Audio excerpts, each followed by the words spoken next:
I really enjoyed the talks this week and also the informal discussions. And talk about this is joint work with Luis Mora, who I think has been mentioned already this week. He did his PhD with Jan Legoric, and he's now working with me in Waterloo. So thank NSERC, who funds. Right, so I'm going to start here with a pretty standard description of a port-Hamiltonian system, right? So this is we're shifting over a bit, so I'm talking about PDEs. So we have, and I'm using Z for the state variable. I've got a P1, and I've got boundary conditions on each end, and yeah, so this is pretty standard. The thing that's different here, and I highlighted it in red, which is really the focus of this talk, is where we have dissipation at one end, right?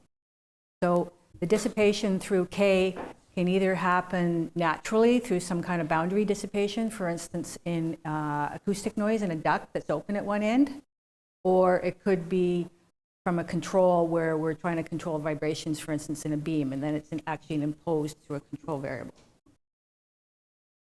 So the energy in the system is the standard setup. H is given by that expression at the bottom, so it's the integral, right, over the spatial interval. I'm going to assume throughout this talk, this is a side issue, these rank conditions given in the box there. This is one of the nice things that convinced me to start working with systems sometimes in port-Hamiltonian framework, because instead of these really difficult calculations for showing that a PDE with given boundary conditions is well posed, is that you really just need to set up these matrices and check the rank of the matrix. It's really, really simple calculation. So these conditions guarantee that my system is well posed, that I have bounded maps from the inputs to the state and from the state to the control output. That's a result from people in this room. It also shows me that I have a contraction. Oh, wait, and this, I just want to highlight there, I put it in red. That matrix in red has rank n. It's going to appear, I call it Xi B. It'll appear a bit later. And the fact that it's got rank n is important. Okay. And this is also standard. H is the energy in the system, and I take the time derivative along trajectories, meaning I take the time derivative and I substitute in the PDE and the boundary conditions, and I obtain something on the left-hand side, which is not positive. Right? So I have it, shows me I have a contraction, right? So the energy is not increasing. However, it could be when the energy is not increasing, right? I could have, for a PDE, even though it's linear, I could have only asymptotic stability, or I could have even worse. I could have an imaginary eigenvalue. But there's been previously some conditions where you actually have exponential stability. Three of the authors are here. So this is by Illigas, Sport, Legoric, and Mashka. That if I have this condition, it's a little bit stronger than what I had on the previous slide, right? That the decay in the energy is bounded above by some number times the Lagrange matrix applied to Z at one end. So this is close. I just want to point out before one of them says something, this actually applies to a more general class of systems than what I'm talking about here. I only have a P1 in the PDE, and I'll talk a little bit at the end about what happens if you have also P0 and G0. I'm going to stick with that. Okay, so we have this boundary. Our boundary condition can be written, it is written as shown at the top of the slide here, and I have this Xi B. So the fact that Xi B has rank n means it's invertible, and then I've got a constant so that the output is bounded below by that quantity.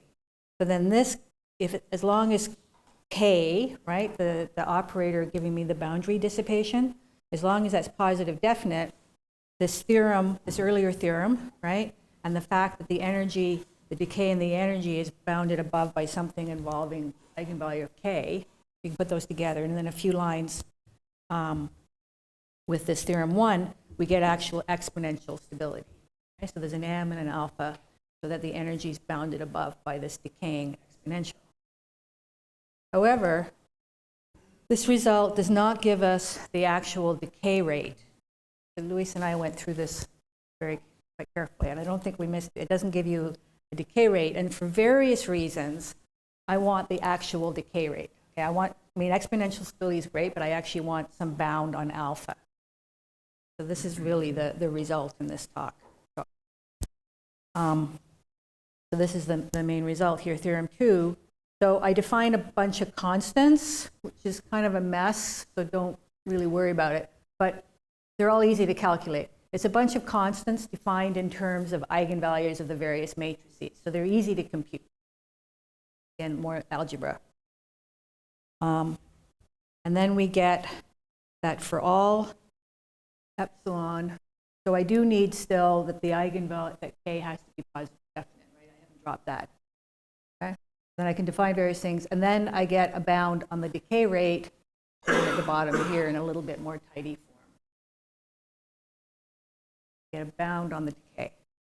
How that works is, I'm not going to go through the whole proof, but I'll give an outline because the general structure of the proof is actually kind of a classical argument. So maybe it's of some tutorial value.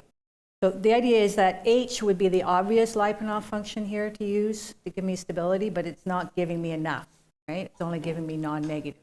So the idea is you find another one that's kind of equivalent, and we show that that one has exponential decay. So one kind of, this is a very common, say, technique, right, is I define V to be my energy, H, plus something. Okay? So I have a scalar epsilon times a function W. Okay? And then you show, first of all, that this gives me a function that's equivalent to H, right? It's bounded below by H and bounded above by H. And then moreover, this new function V has exponential decay, that the derivative of V is bounded above by a negative constant times V. Right? Then I get right, of course, and that V has exponential decay. And then I can, using the fact that H is, it's bounded above and below by H, I obtain that H has exponential decay. So that's kind of the heart of the thing. So then the big question is, what's W? How do I pick W?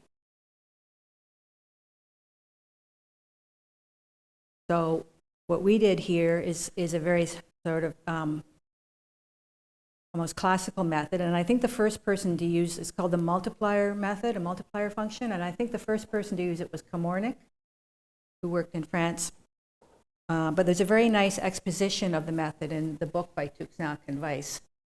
So you define a multiplier function M, which can be lots of things, but often what we did was this x minus a. Okay? And then we use this multiplier function to define W. Okay? And W is defined here. Right? So it's got Z in it and the inverse of P1.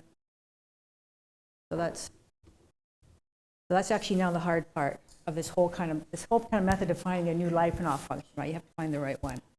Then the next part is technical, and I'm not going to show it because it's, is we show first of all that W is bounded above by the energy, okay? And that the rate of change of W is bounded above by some negative number times H, and then another negative number times change of H, right? And this is the key to getting this method to work, right? Because now I've got the derivative of H in there. Okay. Where am I? Okay. That takes a bit of calculation, but it's just sort of technical calculation. So that leads me to this result.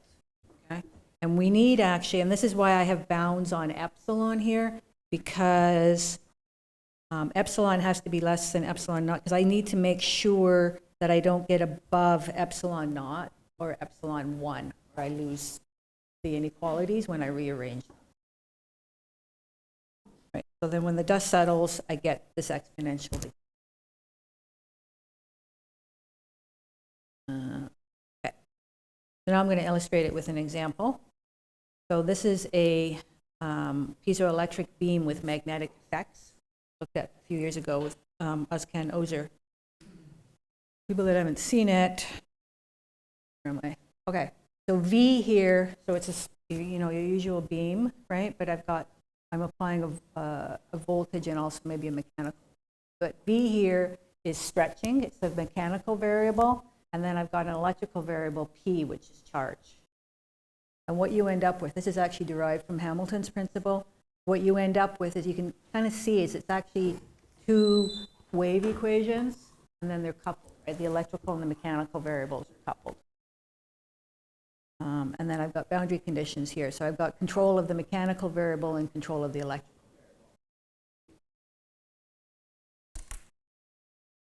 variable. Okay. I've got two control variables for the boundary. Okay, so that's written in standard PDE form, but I can also write it for Hamiltonian system here. So I've got my P1. So Z here is the various variables, right? It's the velocity, the strain, the charge, and the electric field. I mean the current and the electric field. Get everything. So everything sets up. It fits this framework perfectly. And then we found a table. This is a sort of a table of realistic material values. So if we plug those in, we get various numbers. And I've got kappa. Oh, I should tell you what kappa is. So I had I made K1 equal to K2 just to make the calculations easier. So I've got the controls equal to minus number kappa. So you can think about how should I choose kappa to get a good upper bound on the decay rate, which is really the point of doing the control, right? I want to get really good exponential decay. So I get these various calculations. The issue with this, right, is you get the dissipation parameter kappa here.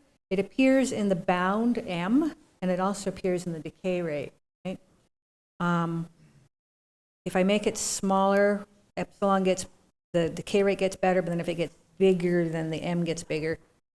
I sort of played around with the parameters a bit. I found that if kappa being around 100 with this set of parameters, I get actually pretty good decay rate without M being too big.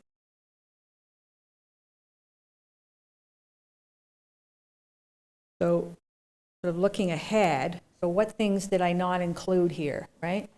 So I mentioned I considered a particular class of port-Hamiltonian systems, right? So I didn't include internal dissipation, which I think has usually got a G on it. I didn't add P0. I really want to do higher spatial domains. A really big question, this is an upper bound on the decay rate, right? So I know this system decays at least that fast, right? But how tight is that? So for the wave equation, with constant coefficients, I can figure the eigenvalues out, and I know it's not tight. Could we do better, like maybe with a different multiplier function? This is sort of a really obvious application here to explore the use of this approach in sort of optimizing the decay rate in damping injection control, right? Instead of just picking K, it gives you really a way to pick K. And how necessary is K being positive definite? This can maybe be positive semi-definite in some situations. So I put these up as questions, but the two in red, we already looked at a little bit. So I'm going to talk about those a bit, and then I'll sort of leave it for discussion. So Louis and I did look at P0 and internal dissipation, and we have a result, but we're not entirely happy with it, which is why I'm not going to show it to you. But because it's got a condition on it that we don't think is necessary. However, it does work on the Timoshenko beam, right? The Timoshenko beam has a P0 term on it. So here we have again, we have the beam with boundary conditions, and here is my dissipation term. I'm going to find the state variables. This is usual for Timoshenko beam. So deflection, momentum, angular displacement, and angular momentum. And I get this Hamiltonian form here. Parameters, and the energy, as usual, is the same form, right? I define, right? I'm just setting it up in the same framework. So, and this actually example was in the paper by Villegas and all that I mentioned earlier, and they showed that as long as kappa here is positive, you get exponential stability, right? So the improvement here is to actually get a decay rate. So if I go with some realistic parameter values, then I get decay rate, at least what's given there. Did I actually? No. Yeah, so you can kind of play around with kappa to kind of optimize the rate. So that's with P0. So this method does extend when I have P0 and internal dissipation. The other point I wanted to just, so the question that I wanted to partially answer, what happens when K is not positive definite? So Özkan Özer and I did look at this a lot with this magnetic piezoelectric beam. And you write out these parameters here. And in our case, we just looked at feedback. We only had feedback through the electrical variable. So the idea was you're really in a beam often just controlling through voltage, right? Not mechanical force is actually a little more difficult to apply. So if I only have electrical feedback, can I stabilize it? And the answer we got was that you can exponentially stabilize it only if the coefficients are rational. If these are all physical parameters. Some physical parameters work out to being irrational, which is one of those weird math conditions, right? Because mathematically, right, almost all numbers are irrational, which means you can almost never exponentially stabilize it. But if I gave this to a bunch of engineers, they would say, well, of course, and you can always exponentially stabilize it. So, however, it does show that you can maybe sometimes, to a certain extent, exponentially stabilize with only K being positive semi-definite. So the question of looking at K being semi-definite is I think, not futile. And this is not a surprising result for people that have looked at this before, because where's my wave equation? Yeah, so this is it's coupled waves. And I think actually this is even in Kormornik's book. If you look at coupled waves, you can exponentially stabilize them if the parameters in the strings, they call them strings, right? So two strings connected, you can exponentially stabilize them if the parameters are not related by a rational number. This result of ours for the magnetic piezoelectric beam is somehow echoing that. Okay, so that's just some thoughts on those questions. Leave those, or any other questions, comments on this or any other comments.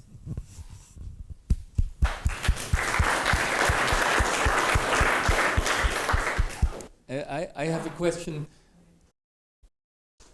If you take the beam and you discretize it, finite element, and you have these funny conditions about rational coefficients, after you discretize, nothing's rational anymore.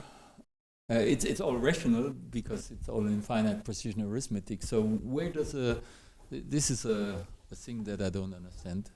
No, I've been meaning to be an engineer here. Yeah, no, it'd be good. So what changes then? Yeah, I haven't had a chance. I'm saving that. I thought it'd be a really nice student project. They could do it in a summer. Is to look at making the parameters really rational, like 2/3 or something, Yeah. and then to see what happens, and then to make them some large ratios. If it really makes sense. Mm-hmm. It could be, but it's a bit tricky to do the numerical methods for these problems. Actually not that easy, because you want the same decay rate on my approximation too, right? Yeah. Yeah. It's a good question.